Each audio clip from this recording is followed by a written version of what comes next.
એવા બ્રાહ્મણ દંપતીની ત્યાં એક સુંદર રૂપાળા બાળકનો જન્મ થાય છે. એને જોતાં જ એને ઊંચકી લેવાનું મન થાય, એકદમ વાલો લાગે એવો સુંદર બાળક. એનું નામ પાડવામાં આવે છે અજામિલ. ધીમે ધીમે અજામિલ મોટો થાય છે. એને યજ્ઞોપવિત સંસ્કાર કરવામાં આવે છે. એક સારા ગુરુની શોધ કરીને બ્રાહ્મણને ત્યાં એને શાસ્ત્રોનો અભ્યાસ કરવા મોકલવામાં આવે છે.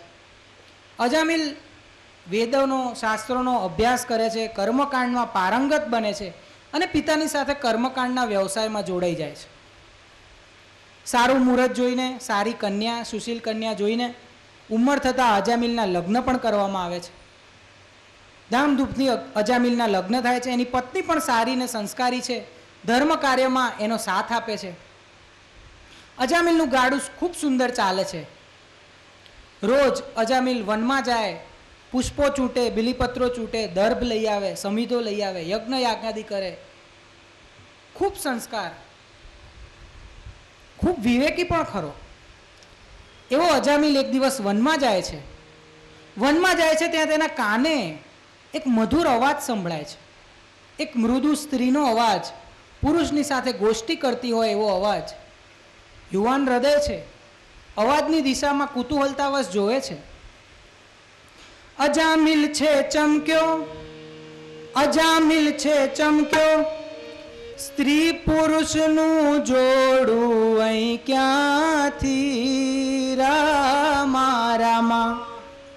આમ તેમ જોયું, આમ તેમ જોયું, અવાજ આવે ગીચ જાડીમાંથી, સિયાવર રામચંદ્ર કી જય, રાધાવર કૃષ્ણચંદ્ર કી જય, ઉમાપતિ મહાદેવ કી જય, બોલો રે ભાઈ સબ સંતન કી જય.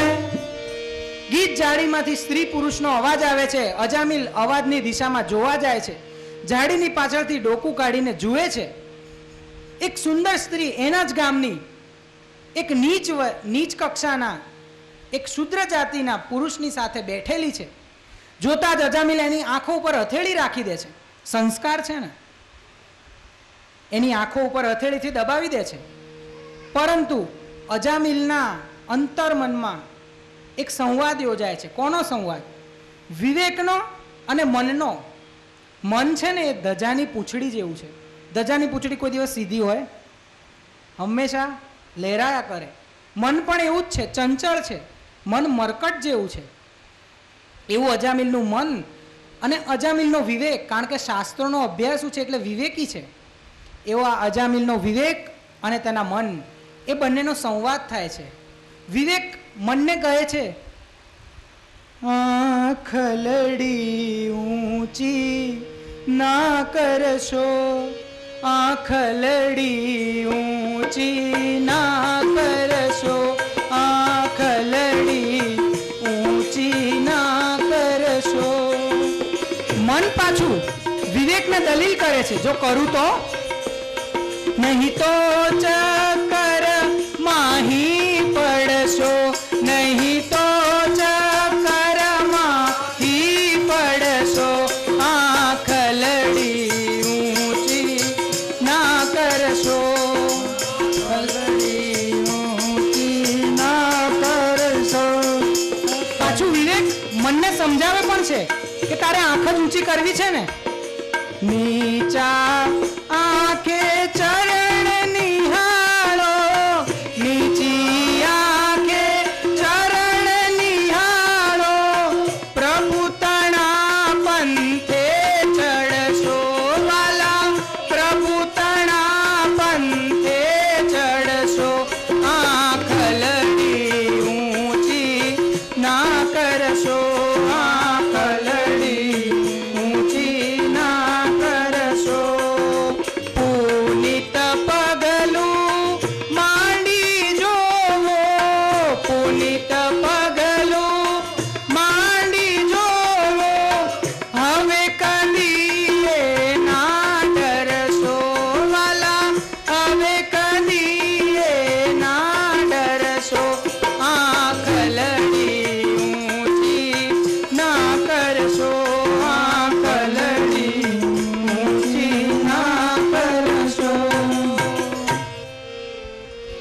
કે મનને ઘણું સમજાવ્યું કે હે અજામિલ, તું આંખલડી ઊંચી ના કરીશ, આ જોઈશ નહીં, તું સંસારી છું, તું પરણેલો છું, તારે ઘેર પણ સ્વરૂપમાન પત્ની છે, મળે તું આ દ્રશ્યને ના જોઈશ. પણ મન માકડું છે ને, એ સમજતું નથી. બહુ દલીલો પછી મનનો વિવેકની ઉપર વિજય થાય છે, આંખ ઉપરથી હથેળી હટી જાય છે.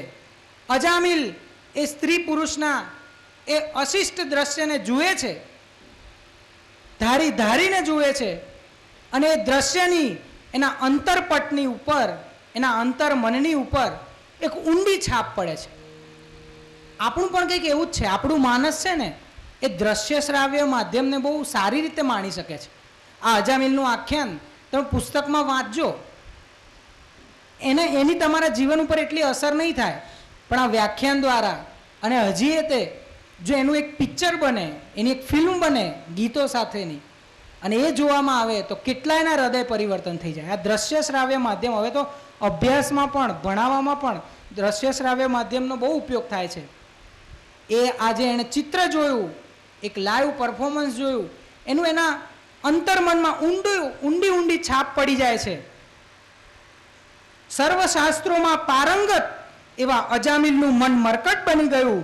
પરીક્ષિતે પૂછ્યું, કહો ભગવાન, પછી એનું શું થયું? રાજન, બીજું શું થવાનું હતું? એ ધર્મથી વિમુખ બની ગયો. સમિધનું કામ પડતું મૂકીને એ વેશ્યાની પાછળ ગયો.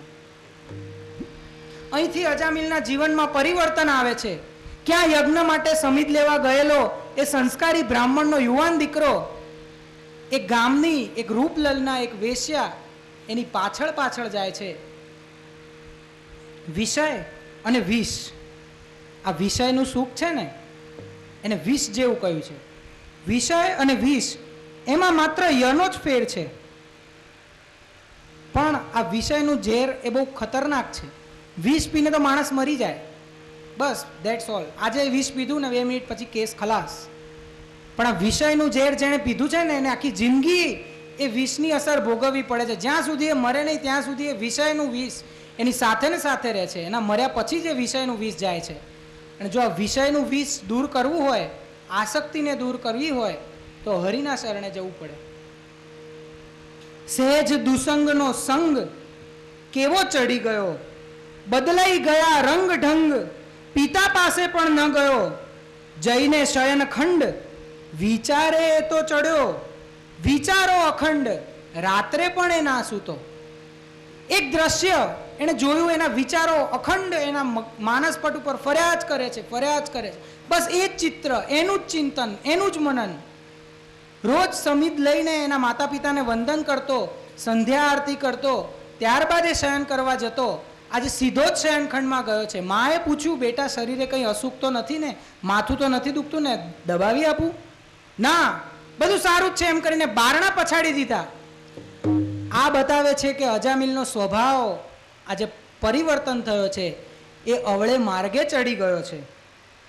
માનું હૃદય બહુ કૂણું છે. બાળકને માથું દુખે ને તોય મા એવું કહે છે, બેટા દબાવી આપું?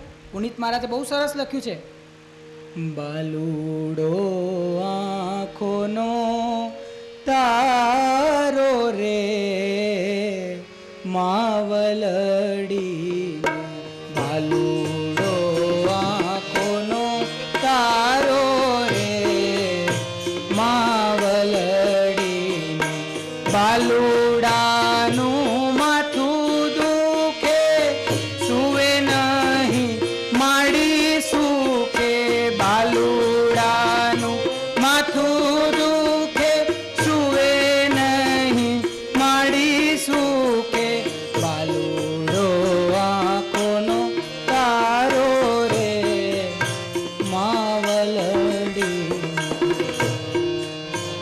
આંખોનો તારો રે માવલડી.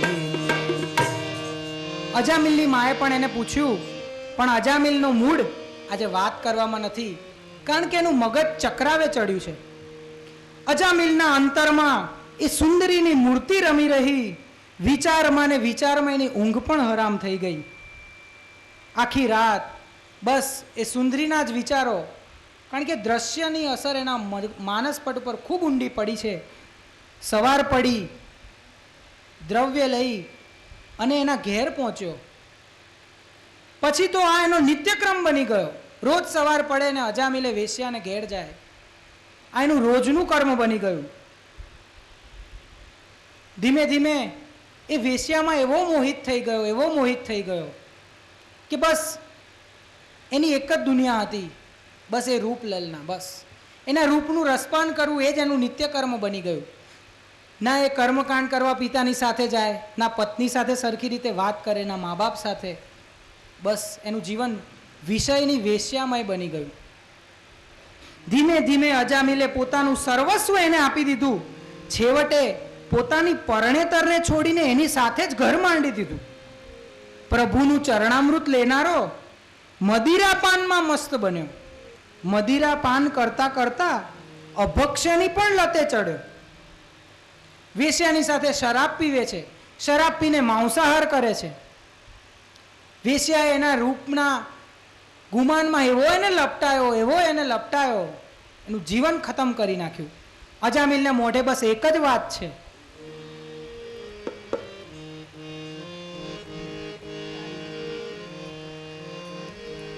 તારી આંખનો અફીણી, તારા બોલનો બંધાણી, તારા રૂપની પૂનમનો પાગલ એકલો, તારા રૂપની પૂનમનો પાગલ એકલો, તારી આંખનો અફીણી, તારા બોલનો બંધાણી, તારા રૂપની પૂનમનો પાગલ એકલો, તારા રૂપની પૂનમનો પાગલ એકલો.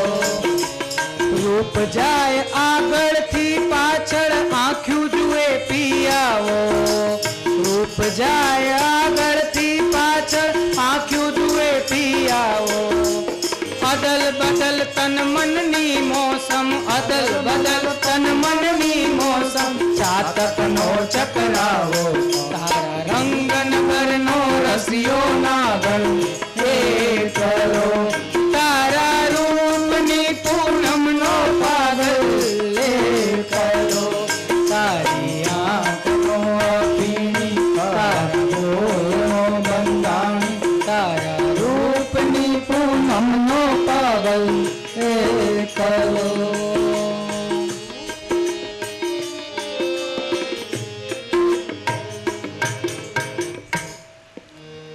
નટનાગરના નાગર થવાને બદલે એ રંગનગરનો નાગર થઈ ગયો અને એ વેશ્યાની સાથે જ રહેવા લાગ્યો. કર્મકાંડ બંધ થઈ ગયું. આવકનું કોઈ સાધન નથી. હવે ઘર કેમ ચલાવવું? એને એ જ વન યાદ આવ્યું જ્યાં એ બીલીપત્રો, ફૂલ, દર્ભ એ બધું વીણવા જ્યાં જતો હતો. એ જ વન એને યાદ આવ્યું. ત્યાં ફરતા હરણાઓનું ટોળું એને યાદ આવ્યું. ત્યાં ઉડતા પક્ષીઓ યાદ આવ્યા. તીર કામઠું લીધું, એ વનમાં ગયો. હરણાઓનો નિર્દોષ નિર્મમ પશુ પક્ષીઓને શિકાર કર્યો. એ માંસ ઘરે લાવી એના કટકા કરીને એને વેચવાનું ચાલુ કર્યું. બ્રાહ્મણનો એક સંસ્કારી યુવાન દીકરો આજે કસાઈ બની ગયો. વેશ્યાનું પેટ પાળવા માટે એણે પોતાનો ધર્મ છોડ્યો, પોતાનું કર્મ છોડ્યું. જંગલમાંથી પશુઓને મારી લાવે છે, એના કટકા કરે છે, એ માંસનું વેચાણ કરે છે. એમાંથી જે ધન મળે એમાંથી સાજ શણગાર, મદિરા એ બધું લઈ આવે છે. ભોગ વિલાસમય જીવન જીવે છે, શરાબ પીવે છે, અભક્ષ્ય ખાય છે.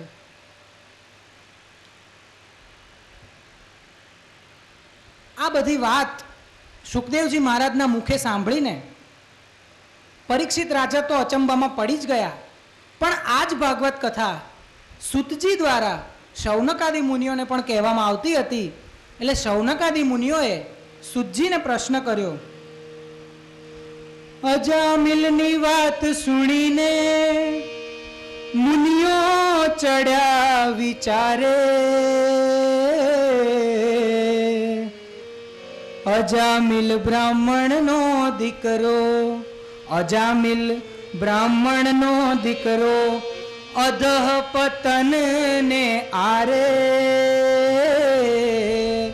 શાસ્ત્ર તણો જ્ઞાતા, વક્રી બન્યો કેમ વિધાતા, શાસ્ત્ર તણો જ્ઞાતા. શૌનકાદિ મુનિઓ વિદ્વાન છે તે સુજીને પ્રશ્ન કરે છે કે શાસ્ત્ર તણો જ્ઞાતા અજામિલ આવો વક્રી આવો કેમ બની ગયો? આટલા બધા કુસંસ્કારો એનામાં કેમ પ્રવેશી ગયા? એનું પહેલું તર્ક સુજી વર્ણવે છે કે અજામિલ પાસે જ્ઞાન હતું, એની પાસે શાસ્ત્રોનું વેદોનું જ્ઞાન હતું, પરંતુ એના જીવનમાં ભક્તિ નહોતી. જે ભક્તિનો અભાવ છે, ભલે જ્ઞાન હોય, તમારામાં વૈરાગ્ય હોય, કોઈની પાછળ મોહ ના હોય, પરિવારનો મોહ ના હોય, પતિ પત્નીનો એમના પ્રત્યે મોહ ના હોય, બાળકો પ્રત્યે મોહ ના હોય, પરંતુ જો તમારા જીવનમાં ભક્તિ નહીં હોય તો એ બધું નકામું છે. જો જેના જીવન માટે પુનિત મહારાજે પણ એક સુંદર શેર લખ્યો છે, જે જીવનમાં ભક્તિ નથી એ જીવનની હસ્તી નથી, ભક્ત દિલને રોકવા કોઈની જબરજસ્તી નથી. જે જીવનમાં ભક્તિ ભરી ત્યાં ગમગીની વસ્તી નથી, જે જીવનમાં ભક્તિ ભરી ત્યાં ગમગીની વસ્તી નથી, અને ભક્ત દિલને રોકવા કોઈની જબરજસ્તી નથી.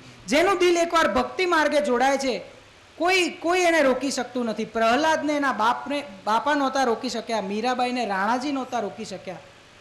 એવું આ રામનું નામ છે. એક વખત જીભે ચડવું જોઈએ, બસ એટલું જ કાફી છે.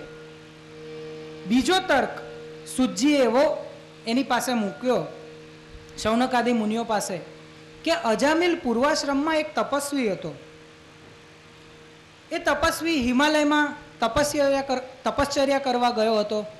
ત્યાં તપ કરતાં કરતાં હિમાલયની એ ઠંડીમાં એનું શરીર થીજી ગયું. એ જોઈને આસપાસ રહેતા ઋષિમુનિઓ તેમની